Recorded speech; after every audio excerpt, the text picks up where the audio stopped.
Hi, Salma from Nordcraft here, and welcome back again to the Learn Nordcraft video series. In this lesson, we're going to build a Pomodoro timer. You'll learn about using variables to manage application state, formulas, workflows, and installing and using Nordcraft packages. If you're new to Nordcraft and you haven't watched the previous lessons, I would highly recommend starting from the beginning. But if you're up to speed, go to the Learn Nordcraft repository on GitHub and open up Lesson 3. Link is in the description. In this lesson, we'll mainly be looking at how to add functionality to an app using formulas and workflows, and not how to style it. So we can get to learning about formulas and workflows straight away, I've created a pre-styled starter project for you, and we'll start the lesson by cloning this project to our Nordcraft account. Welcome to Learn Nordcraft, Lesson 3. To get started, head over to the Learn Nordcraft repository on GitHub and find the resources for Lesson 3. Here you have a link to view the starter project and clone it to your Nordcraft account. This is what we're going to be looking at. So if we view the starter project here, this is the pre-styled version of the app we're going to build with no functionality. If you hover down here onto the built-in Nordcraft badge, click Clone this app, and this will open the app in the Nordcraft editor with a dialog for you to clone the project with that big yellow button. Click Clone.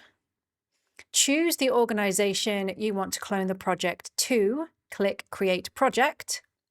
And you are in the editor, ready to work on Lesson 3. Now, to keep things a little bit tidy, if you want to first go back to the project page and click on Edit Details and name your app Pomodoro Timer, press Update. Finally, click on Edit next to the Start branch, and we're ready to build the Pomodoro Timer. Okay, so we are in the Nordcraft editor. We've cloned the Lesson 3 starter project, and I'm going to give you a quick rundown of what we see on the side here and how we're going to wire things up to make the app work. So we've got our main container. We press A to get onto attributes. You'll see we've got this class timer active, and that's going to be set conditionally based on whether the timer is active. We'll do that later. We've just got a little SVG logo, and then we've got 3 buttons down here, which when we click each of the buttons, it will select a different time for the timer to count down from.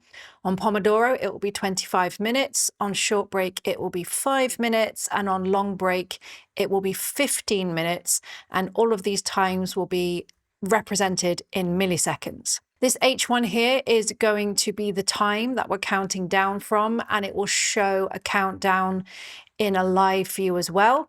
And then we've got 2 buttons here, start and pause. These buttons will be shown conditionally based on whether the timer is active and running or not. And then we've got a reset button down here, which will reset the currently selected time back to the first value. We've got a little built-in Nordcraft component here. I'm just going to delete this for now, just so it doesn't get in the way.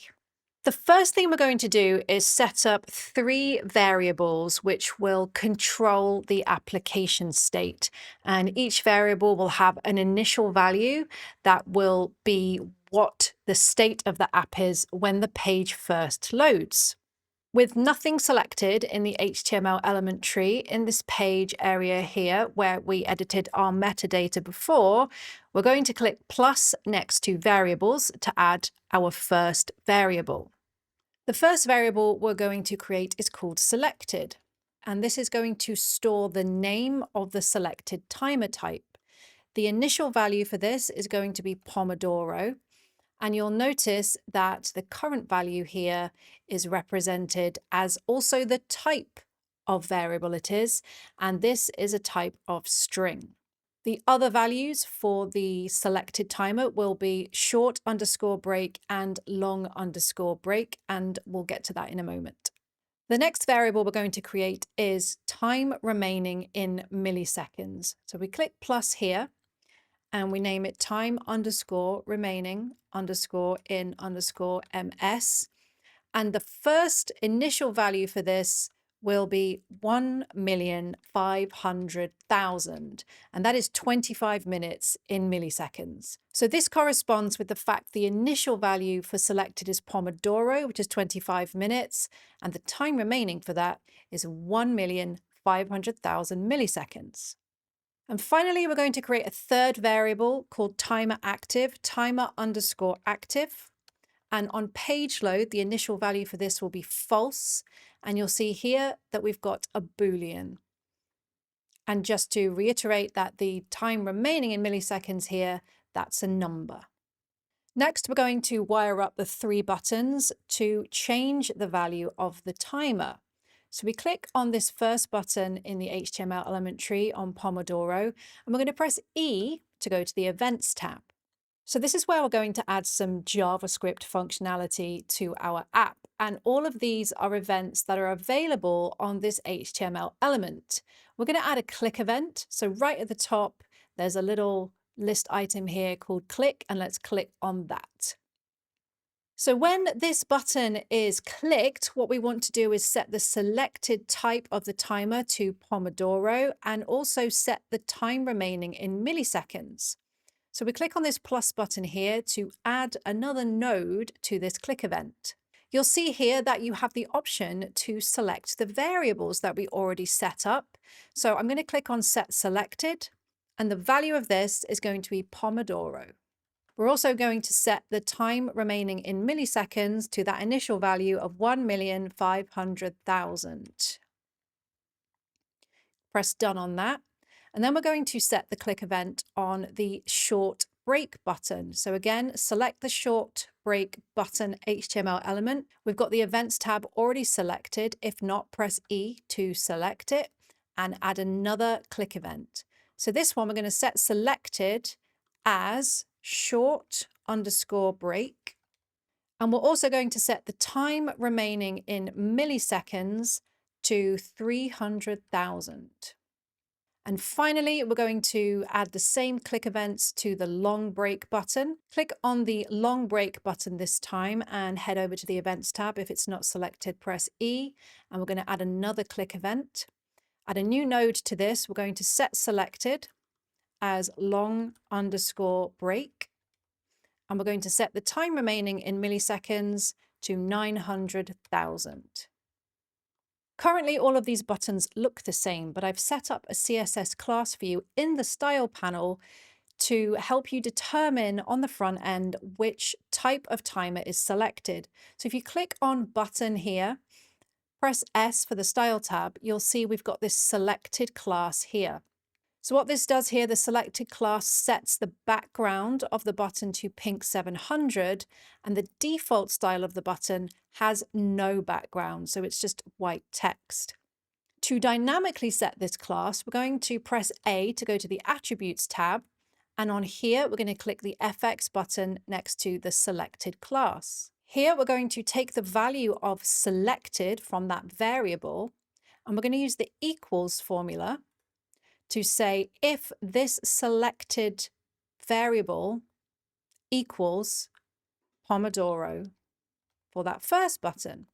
So as we can see, that selected class has been applied because the initial state of our app chooses the type Pomodoro. We're going to go down to the next button and again go to the Attributes tab and click the FX button next to selected. We're going to get that variable again, and we're going to choose equals again. And this one is selected if the selected variable equals short break, short_break. You'll notice that this button hasn't picked up the selected class because the currently selected variable value is Pomodoro, and the background has disappeared. So now it's showing the default styles.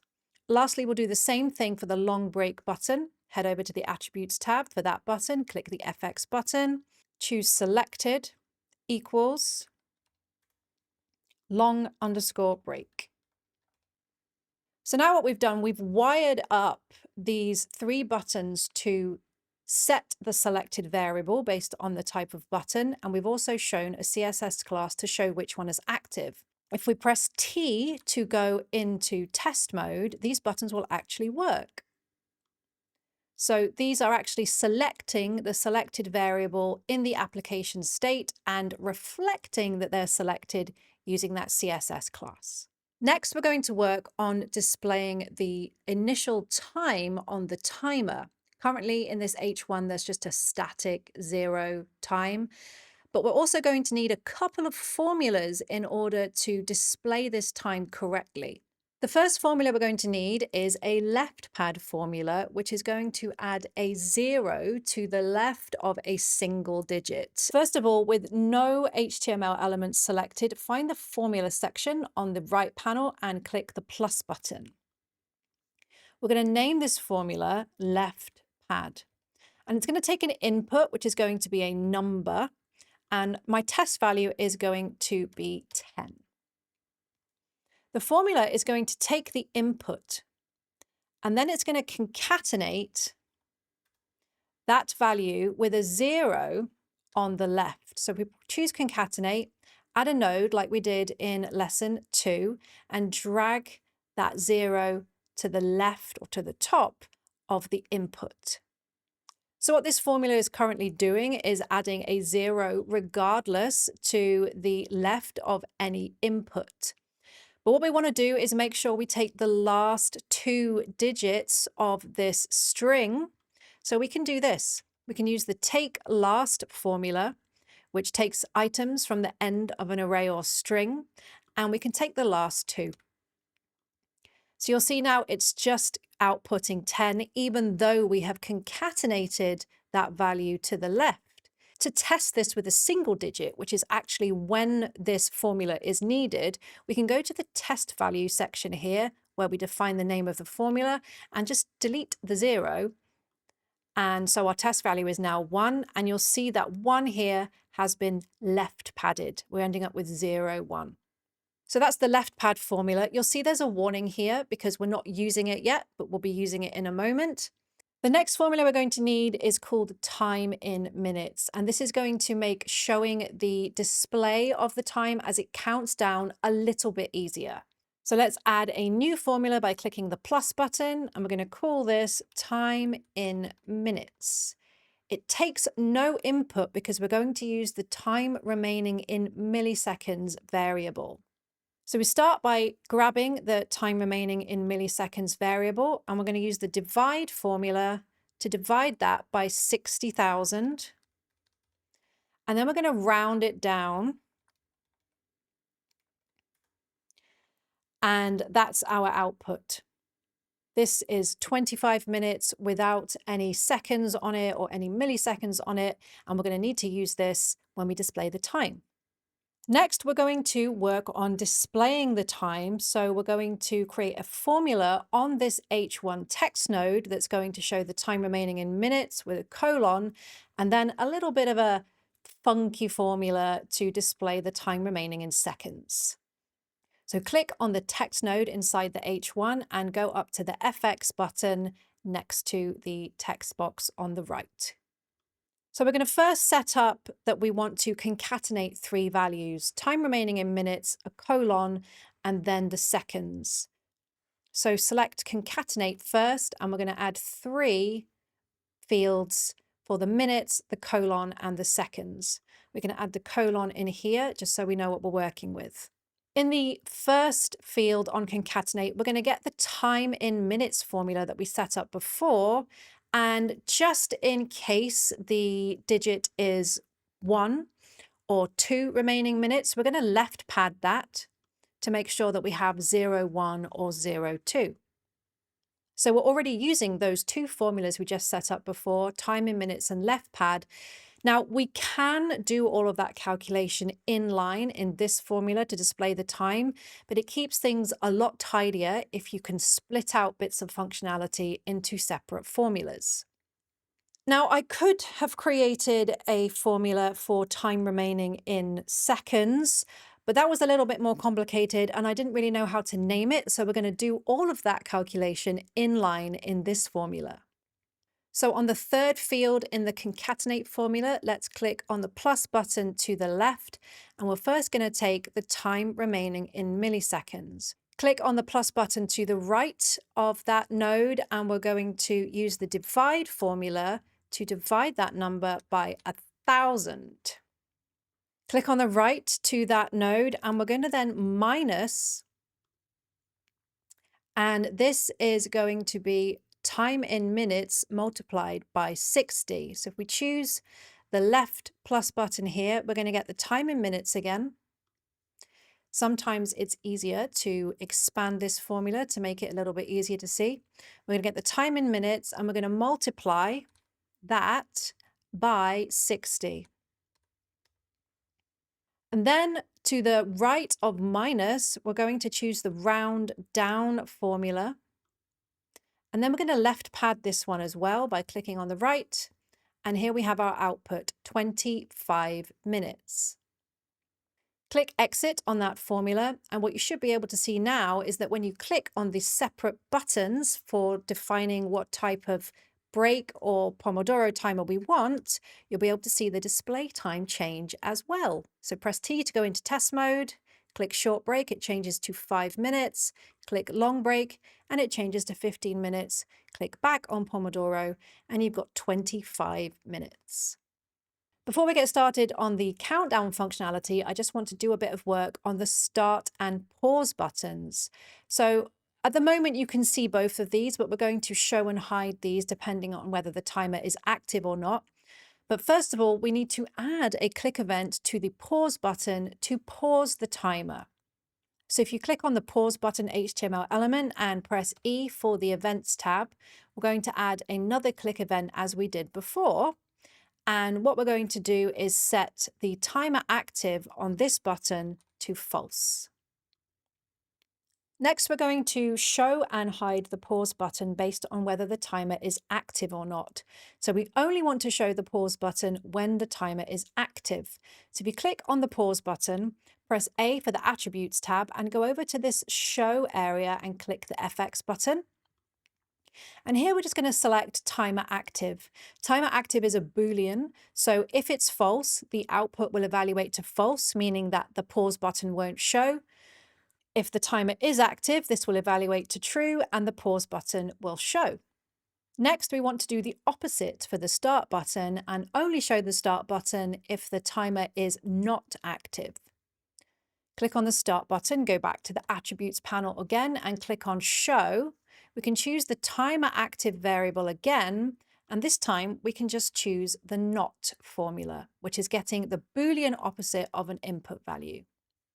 Exit out of that and you'll see that we don't see the pause button and we do see the start button, and we are ready to add our workflows to power the timer. Just a quick primer on workflows from the docs. A workflow in Nordcraft is a series of actions that are executed on certain events, and it can contain complex logic and trigger behaviors. And you can use workflows to react to events. For example, when a user clicks on a button, you can respond to a click event and make something happen. Make something happen is the workflow. So we're going to create a workflow to start the countdown timer, and it's going to be a recursive workflow that calls itself. With nothing selected on the canvas, find the workflow section in the right panel and click on the plus button to add a new workflow. And we're going to name this workflow Countdown. It's very useful at this point to click the expand button on this workflow because we're going to add a switch case which has 4 different cases. In the full workflow view, click on the plus button to find a switch case. We're going to add 2 extra cases into here by clicking the plus in the middle, and we're going to name them and decide how each of the branches is going to run using a formula. The first case is going to run if there is time remaining on the timer and the timer is active. Click on the FX button on the first case at the left where it says false, and we're going to name this as time remaining and timer active, so we know what our formula is calculating. The and in this name of the formula is indicative that we need an and node. So I'm going to click on the left plus button next to output and choose and.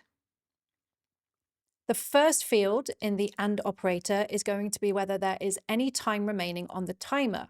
So if we click the left plus button here and we find time remaining in milliseconds, click that, add another node greater than, and then for the second field on there, we're going to choose 0. So that's if there's any time remaining on the timer. On the second AND field, we're going to get whether the timer is active. So timer active is a Boolean, so we can just click the left plus button here and just choose timer active. We're not going to do anything with this branch of the switch case yet, but we're going to set up the other cases so we know what we're working with. On the second case, it's going to be if time remaining, but the user has paused the timer. Click on the FX button here on that second branch, and we're going to name this as time remaining and user paused. So similar to the first branch, we're going to get whether the time remaining in milliseconds is greater than 0 and add another AND operator. And for the second field, we're going to do if timer active is not. So that's taking the opposite of this Boolean value here. So if the timer is active, it will be not active, false, and that will evaluate with this AND operator alongside the time remaining in milliseconds. The third branch in the switch case is going to be whether the timer has reached 0. So let's click on the FX button here. Let's rename this to timer has reached 0. And we're going to get time remaining in milliseconds, this value equals 0. So now let's deal with the actions that the app is going to take as it evaluates each branch of the switch case. So our countdown is actually going to fire every 100 milliseconds rather than every 1 second, as it makes the time more accurate on the front end.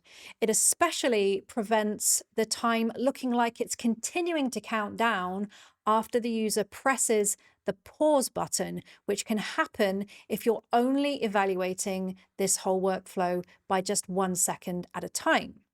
So the first thing we're going to do, if the timer is active, we're going to set the time remaining and minus 100 milliseconds.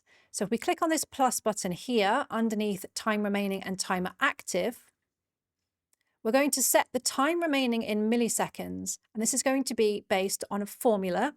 Now we don't need this event node, so we're going to delete that, and we're going to choose time remaining in milliseconds, and we're going to minus 100 milliseconds from that.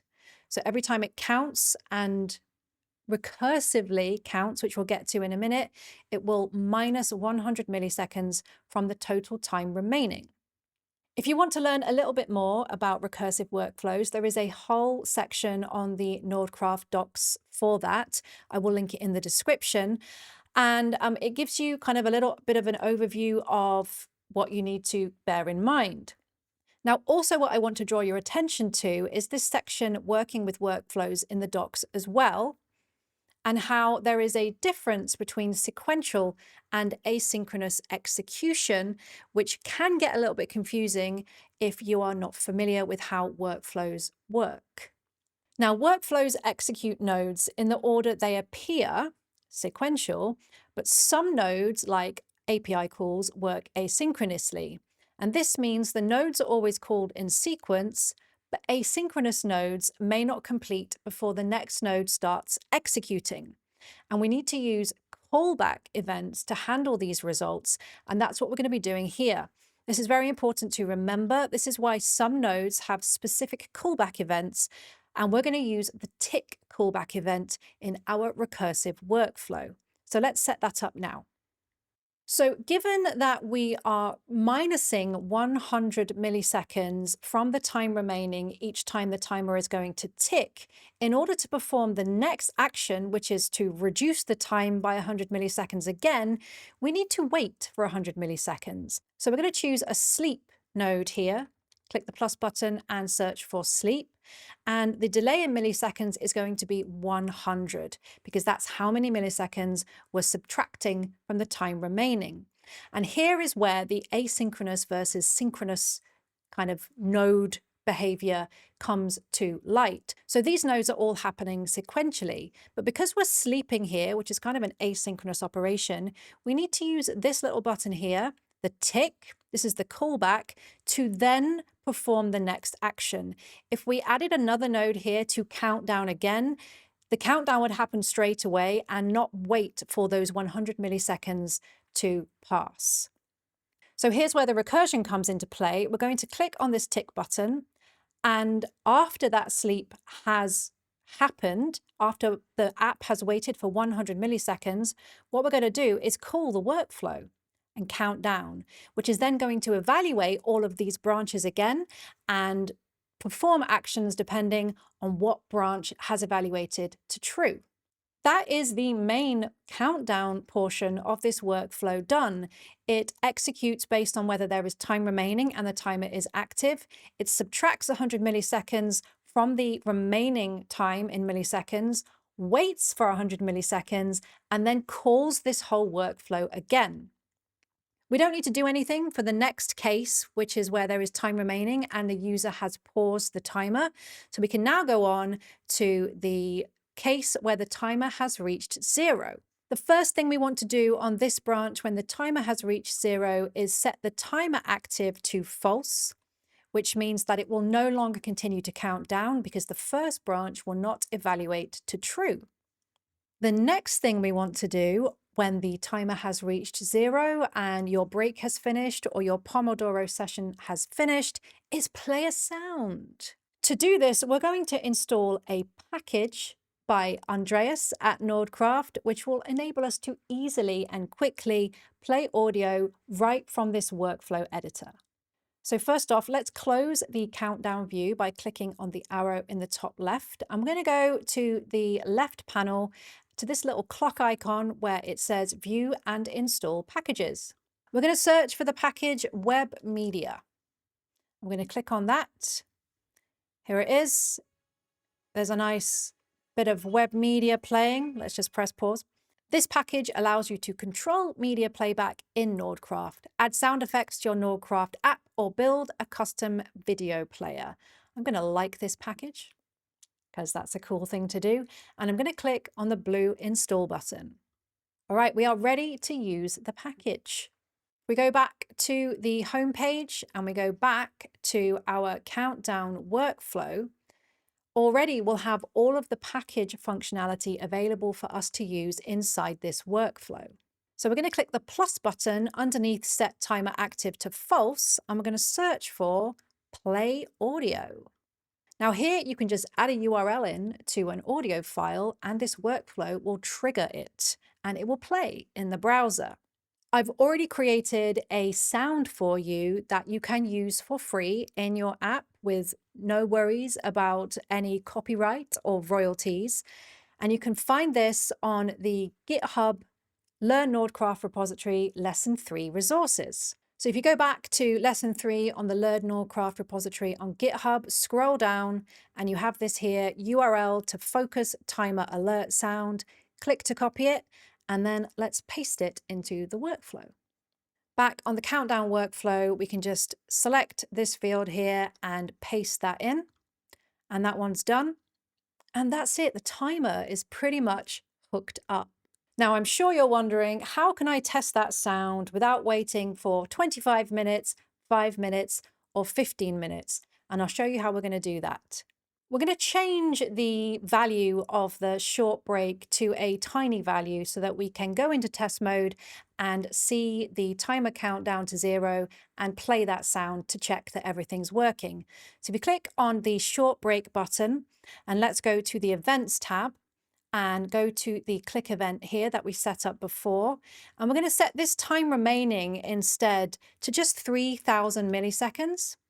And now if you press T to go into test mode, you'll be able to click on short break and it will have 3 seconds in the timer. Now, I know you're very excited to test out this timer, but the final thing we need to do is actually make the start button, start the timer, and call that countdown workflow. So if you select the start button in the HTML element tree, press E for the events tab, and let's add a click event. The first thing we're going to do is set the timer active to true. And then the next thing we're going to do is call the countdown workflow, which, as you know, will then check the different conditions for which branch to execute. If the timer is active, there is still time remaining on the timer. It will then minus 100 milliseconds from the timer, wait for 100 milliseconds, and then call countdown again. And now we can press T to go into test mode. We can press the start button, and hopefully everything will all work. Look at that. The timer counted down, it got to 0, it didn't count down any further from 0, and it played our sound using the web media package. Excellent stuff. So the last few things we need to do is make the reset button work, change the time back on the short break timer, and also then change the appearance of the background based on whether the timer is active or inactive. So first of all, we want to make sure that we change that short break button back to 5 minutes. So click on the short break button, over to the click event on the events panel, and then rather than 3,000, this value again is going to be 300,000. Let's just check that works by clicking on short break, and we're back to 5 minutes. Next, to make the reset button work, we're actually going to create a reset button workflow to encapsulate everything neatly together. So again, over near the workflows, click on the plus button, and we're going to name this workflow reset. And again, we're going to need a switch to decide what type of timer we want to reset based on what timer type is selected. So there are 2 more branches we need. And let's expand this. So the first is if the timer type is Pomodoro. So we're going to call that Pomodoro and get the selected if that equals Pomodoro. Right now we've selected short break in the app, so this will evaluate to false. Exit that. The next branch, we're going to check if it's the short break. So let's set this formula name short break. And we're going to check if the selected is equal to short break. And this one should evaluate to true right now. Very good. And then the last branch here is going to be long break. So let's name this one long break. Let's add selected equals long break. Perfect. So those are the 3 branches we need to evaluate, and then we're going to set the time remaining in milliseconds back to whichever type of timer this is. So we're going to add 3 set time remaining in milliseconds nodes underneath each one. We've got time remaining in milliseconds here for the Pomodoro, it's 1,500,000. On the short break, we set the time remaining in milliseconds to 300,000. And on the long break, we set the time remaining in milliseconds to 900,000. And that's going to reset our timer based on which timer is currently selected. Let's exit out of the reset workflow. And on the reset button, let's add a click event by going to the events tab, adding click, and we can just call reset. So to test that, we can go into test mode by pressing T. We can press start and we can press pause. You'll notice it's very responsive because we're counting down at 100 milliseconds a time rather than 1 second. And then we can press reset to reset it back to 5 minutes because that's what's selected here. If we select Pomodoro, press start, pause, we set reset, and it goes back to 25. Let's just check long break, start, pause, reset, and that's our reset button. Finally, I want to change the color of the background based on whether the timer is active or not. I want it to be bright when the timer is not active, and when it is active and counting down, I want the background to dull a little bit. So I've already given you a class for this on the main element. If you click on the main HTML element and press A for attributes, we have this timer active class. If you press the FX button next to that, And we only want to have this timer active class active when the timer is active. So we can select that from the list there. And now the main element has a brighter background because the timer is not active. We can go into test mode to test this, press start, and it darkens nicely. I've got a transition on that class as well.